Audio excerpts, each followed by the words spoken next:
Good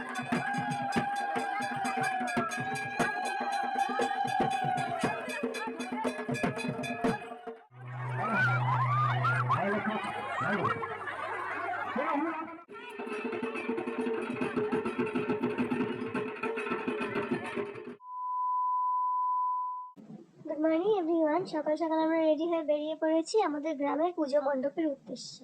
দেরি না করে চলো আমার সাথে ভিডিওটি কন্টিনিউ করা যাক। চলে এসেছি মা চণ্ডী মন্দিরের সামনে। পুজোর ভোগ প্রসাদ আমরা এখন জমা দিতে যাচ্ছি। আমরা চলে এসেছি ভোগ প্রসাদ জমা দিতে।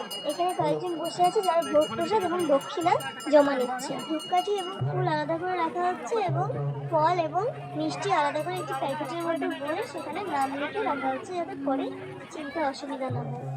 এই হলো আমাদের গ্রামের চণ্ডীমা। আমাদের গ্রামের কর্তাই চণ্ডী রূপে পূজিত হয়। আমাদের গ্রামের পাশাপাশি আরো 2-3টে গ্রামের মানুষজন পুজোয় উপোস থেকে অঞ্জলি দেন। গ্রামের কোনো বাড়িতেই এই দিন আমিষ রান্না করা হয় না। আর এই হচ্ছে আমাদের বুড়িমা। অনেকগুলো দেবদেবীর থান এখানে একসঙ্গে রয়েছে। এই হলো আমাদের গ্রামের পাহারাদার। চলে এসেছি ভোলানাথের দর্শন করতে। কথায় বলে যে মায়ের শিক্ষা আগে হলে শিশু শিখে মায়ের কোলে।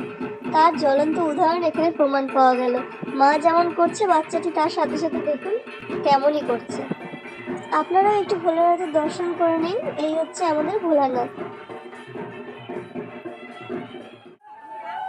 জোর কদমে পুজোর জোগাড় শুরু হয়ে গেছে। এখন সবাই যাবে জল ভরতে।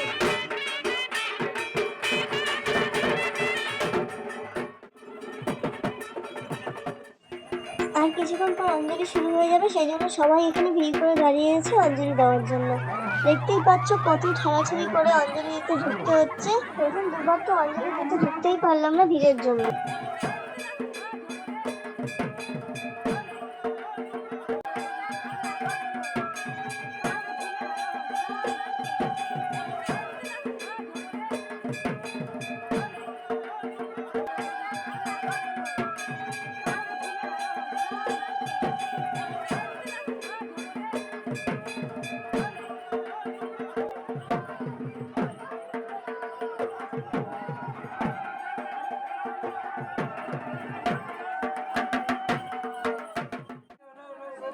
অবশেষে ভিড় পার করে অঞ্জলি দিতে ঢুকলাম এবং অঞ্জলি দিয়ে ফাইনালি সেখান থেকে বেরোলাম।